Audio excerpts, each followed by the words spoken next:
What a headshot! What a head! How's it, guys? This is Dayvy, FPL, and welcome back to the Fantasy Premier League video here on my channel. Now in this video, I'm going to take you guys through my transfer plan for the upcoming Game Week 2. Now I know what you guys are thinking, Game Week 2, Game Week 1 has just kind of ended. A little bit of a weird feeling, to be honest, having the long break, then having these game weeks come quite quickly. But as with the start of the FPL season, every new week is basically a new game week. So now it's time to turn our attention to Game Week 2 and see how the team's actually going to get on. Now to start off the video, I'm going to give you guys a quick rundown of what happened in Game Week 1. Always good to kind of reflect on the past to make the future decisions better. So I'll be taking you guys through player by player how they got on, and then I'm going to take you over to my transfer plan. So before we get into the video, I want you guys to comment how your Game Week 1 went. I've seen some absolutely massive scores, some pretty bad scores as well, but don't worry, it is only Game Week 1 after all. But comment down below how your Game Week went, and towards the end of the video, comment down below what your transfer plan is heading into Game Week 2. But with that being said, sit back, relax, and let's get straight into it.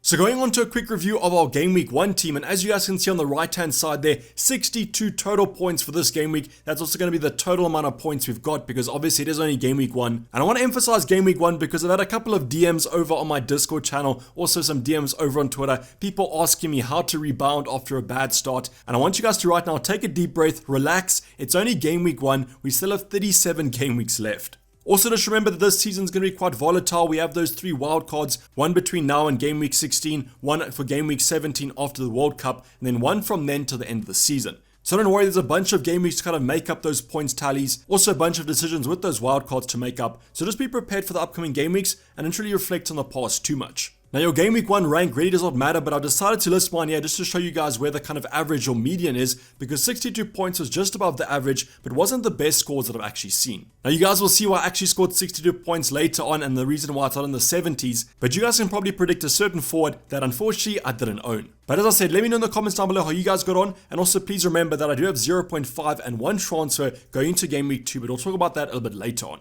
I'm going to start off with my bench here because we do have some talking points to go around. The first one's going to be Danny Ward, the Leicester goalkeeper. Unfortunately for you owners, if you went for the double up in that Leicester goalkeeper department, only 1 point after conceding 2 to Brentford. And this just shows our Leicester aren't that great from a defensive point of view. And I would be slightly worried going into the upcoming game weeks. But after all, he is 4.0 million, so you have to stress too much at the end of the day. But a point to kind of stress was going to be about Kyle Walker. Now the one thing about this game week 1 that I think I overestimated was definitely going to be West Ham. I thought West Ham's attack would be a lot stronger than it was, but if you guys did watch the game against Man City, they practically had no big chances and the XG was simply ridiculously low. Now they did have some moments here and there, but I thought generally Man City were all over them and West Ham couldn't even get out of their half sometimes. So because of that overestimation, I therefore put Walker on my bench, because if you guys watched the deadline stream, I said that West Ham, I'm predicting them to score, but my prediction was wrong here, and that's going to result in 6 points on my bench. However, owning Kyle Walker is going to be quite nice for the upcoming game weeks. Pep Guardiola was quite complimentary towards him in that West Ham game, and it almost was like he was playing like a centre defensive mid instead of a right back. So is that position going to be better or worse in FPL, similar to kind of Zinchenko's debate? Will he be better in the midfield department or at that left back slot? But right now I'm just happy to own him with how good Man City are currently looking. Now Andres Pereira had a pretty good game against Liverpool. Fulham overall looked pretty good, but what I will say is that he was a little bit sloppy with those forward balls, those through balls, those crosses, that sort of thing. So I think his accuracy is going to have to improve if he does stay at that cam slot. But I guess at 4.5 million, what more can you kind of ask for? Now will Fulham kind of replicate the form against Liverpool against the upcoming teams? Who kind of knows? But at 4.5 for a midfielder, Andres Pereira looks like the best option. And then finally we have Archer, actually featured for Aston Villa. Now is that a good thing, a bad thing? Well, Aston Villa looked terrible from an attacking point of view. So this might actually bode well for Archer, maybe get some more minutes coming up, because Danny Ings, Leon Bailey, Watkins, those sort of players, they don't look as strong as usual. So that might open up some room for Archer to actually play. But right now he's going to be third on my bench most game weeks and probably only get 1 or 2 points every single game week. So we do have some points on the bench, but I'm not going to focus on that too much. Let's focus on our starting 11, and starting off with our goalkeeper Ramsdale, who racked up 6 points, but that wasn't good enough for me. And the reason I'm saying that is that unfortunately Ramsdale was 1 point off a save point and potentially a bonus point as well. So he could have had more, but I guess the clean sheet at the end of the day was going to be enough. Crystal Palace away is a tough game to kind of go by. I think Crystal Palace usually have been quite strong on the opening day. Against Arsenal, Zaha always seems to score. So I was actually happy with Ramsdale's 6 points, as I wasn't really predicting too many from him. Now the one thing that was nice to see about Arsenal's defense was it looked quite rock solid. I think that Zaha and Crystal Palace's attack didn't get any kind of chances. If I do recall, at some of the best XG conceded in Game Week 1, and that's going to bode well for the future. So I'm kind of happy that I went for Ramsdale over someone like a Ward or a Sanchez, even though both of those goalkeepers looked pretty strong. Ramsdale and their defense looked even better. Now going on to our back line, I'm going to start off with the two Liverpool defenders. Yes, I have doubled up actually with Robertson and Trent Alexander-Arnold, so no Luis Diaz for me, and unfortunately they decided to go completely against my team, conceding 2 to Fulham. So the second goal was a penalty, which might be a little bit unlucky, but the first goal definitely was avoidable. The cross came in from Andy Robertson's side, then what happens? Mitrovic completely dominates Trent and gets the header at the far post. So these two expensive assets only returning me 2 points combined, quite disappointed, and I'd like to see the Liverpool defense improve for these upcoming game weeks. But it was nice to see that everyone kind of owns Trent, but Robertson was getting forward a bunch. I know that Luis Diaz looked like the better option in game week 1, but I think in the upcoming fixtures, Andy Robertson will still get the odd attacking return, and I think that's worth it at 1 more cheaper. Let me know what you guys think. Did you watch the Liverpool game? Do you think Diaz looked quite strong? I think he did. Hit the post, kind of got an offside goal ruled out as well. So this Robertson-Diaz debate will kind of continue into these upcoming game weeks, but at the end of the day, Darwin Núñez is probably the best one to go for. We're then going to move on to the Man City defense. So like Kyle Walker, Cancelo had a great game, got forward loads. I mean, his positioning as a left back is just sensational. Takes up almost as a midfielder slot. And as I mentioned with West Ham, Man City were all over them. I think Cancelo might be a little bit unlucky not to have got an attacking return. But he actually did pick up a yellow card for arguing, but then got 2 bonus points. So 1 bonus point at the end of the day kind of net, which I was quite happy with. And as I mentioned with Walker, Man City looks so good.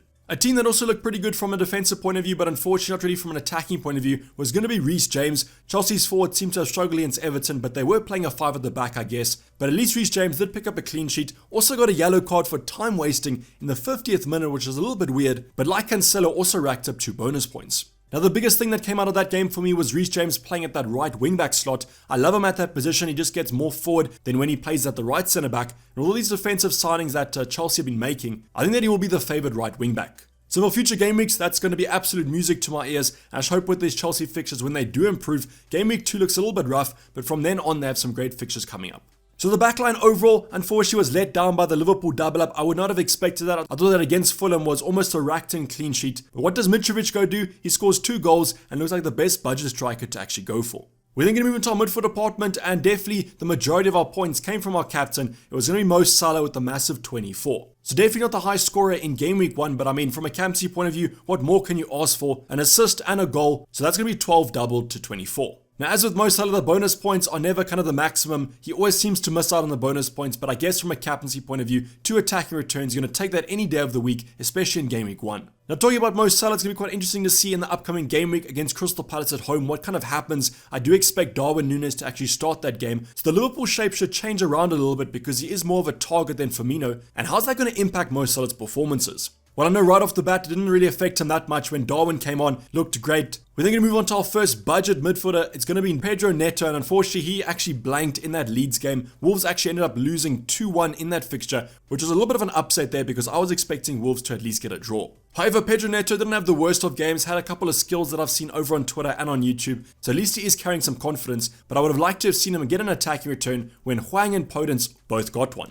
But at the end of the day, 5.5, great fixtures coming up. Hopefully Wolves can continue the scoring form, as last season they weren't too great, so hopefully this season they've turned over a new leaf. Talking about new leaves, we kind of had a regression of Aston Villa's attack. We saw in preseason them looking great, but what happens? They go up against Bournemouth, a side that everyone's targeting for attacking returns, and they end up losing 2-0. And that's not even the worst of it. In terms of XG conceded, Bournemouth had hardly any conceded, which means that Aston Villa's attack was simply not firing on any cylinders, and that was obviously going to be bad for us as a Bailey owner. I guess the silver lining is that he is only 5.0 million, but when you do see Kyle Walker on the bench, it does look like a mistake actually playing him. But who kind of knows what's going to happen? Maybe Stevie G will shake things up after a pretty bad performance. I know Ollie Watkins didn't start that game. He'll probably come in for Danny Ings, but then will Leon Bailey actually start the next fixture? We'll talk about that in the team selection coming up probably Thursday, but right now I'm currently playing him, but I might actually drop him to the bench. And then go on to one of our star performers of our midfield department. It's going to be Martinelli at 6.0 million, 8 points. What more can you ask for at that price bracket? Looked like one of the best Arsenal attackers to go for. And because he is cheaper than the others, such as a Jesus or a Saka, I was just happy that I had him in my team. Now in terms of benching, I think he's looking pretty strong for the upcoming game weeks. No reason for Arteta to potentially bench him unless he is a little bit tired. And with Smith Rowe only returning to training recently, Martinelli should be nailed in that starting 11. Arsenal have some lovely fixtures coming up. Leicester at home, and you just saw what Brentford did to Leicester. Imagine what Arsenal will do. I'm going to have some massive hope in them to get me some attacking returns. But that's basically where the points ended for my own team, because in terms of the forward line, we've got Gabriel Jesus with 2 points, then Harry Kane with 2 as well. So in terms of Jesus, not too mad about that one because simply everyone kind of owns him in FPL at the current moment. The highest owned player, will he actually drop in price? Who kind of knows? I think because of his price point at 8.0 million, not too many managers will probably ship him out. But talking about Harry Kane, managers have already started shipping him out. So it's been about 24 hours since West Ham actually faced Man City, and already Harry Kane's dropped in price once, and I wouldn't be surprised if he drops in price another time this week. So in terms of our forward line, super disappointed. Jesus, I was expecting more, but Harry Kane definitely, after Spurs won 4-1 at the end of the day. I mean, how many times have Spurs won a game and Harry Kane has not got any attacking returns? 4 goals with no involvement from the striker. It's absolutely mind-blowing, and I honestly don't really know where it went wrong. So obviously it's going to be a big debate between Harry Kane and Haaland. I'll talk about it more in my team selection video coming up. But what I will say, if you guys told me that Spurs were going to win 4-1 before game week 1, I would have chosen Harry Kane every single day of the week. But obviously now that's going to be a mistake, and that's something we're going to look to correct in our transfer plan. So this is basically a wrap game week 1, guys. 62 points, not too bad, above the average, but not really where I would have liked to have started game week 1. And obviously that Harry Kane Haaland 50-50, I got the wrong end of the stick. But I hope that you guys had a good game week. Comment down below how you guys did, where you in the rankings, and at the end of the day, where do you want to finish at the end of the season? But now that we've taken a look at game week 1, and in terms of our transfer plan, as I mentioned, I've got 0.5 in the bank and 1 free transfer. Now first off, I'm not going to probably bank the transfer. I think there were too many kind of selections that I wanted in my team. Players had bad fixtures. I wanted to bring in players with better fixtures, better form, that sort of thing. So definitely this week we're going to use a transfer. Now there are some options that we could potentially select. The first one's going to be we could take Bailey out, we could take Pedro Neto out. I think Bailey to Aronson from Leeds looks quite strong. Apparently he had a great game in game week 1 and he looks like to be a great option at 5.5. We then have obviously Doherty and Perisic. They were benched against Southampton in game week 1, but game week 2 against Chelsea, they might start, they might not. I think I'll give myself till game week 3 for those Spurs wingbacks just to kind of assess the situation and see what Conte's actually doing. So in terms of those 2 transfer plans, it's going to go out the window because the one transfer plan that I definitely am considering is going to be Harry Kane out. Now you guys have probably predicted what I'm going to be doing with Harry Kane. It's going to be none other than Erling Haaland from Man City coming into our selection. If you guys did watch my deadline stream, my team selections, my final drafts, always had this transfer penciled in, and that's why I think it's locked in for game week 2. So Harry Kane with some tough fixtures coming up. Chelsea away, that game could be quite a cagey one. I know Spurs usually don't do too well against Chelsea. And then Wolves at home could be actually a nice fixture if you guys do want to keep the English striker.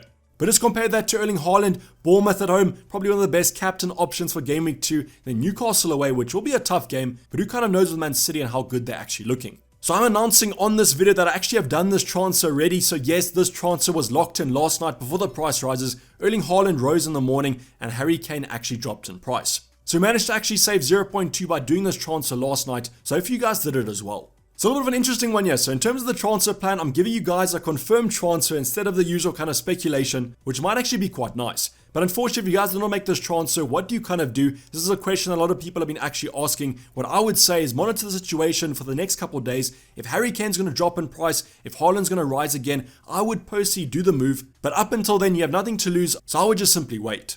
But if you guys do have any questions about this move, drop it on the Discord, drop it in the comments down below or on my Twitter page, and I will tell you guys when to actually make the transfer. But this is the best wrap up the video, guys. Hope you did enjoy it. Please don't forget to like if you did and subscribe if you haven't subscribed yet. Loads of content coming up this week. And also let me know if there's any videos that you guys want me to create. But I'm signing off. It's been Dayvy FPL and I'm out. Cheers. Bye.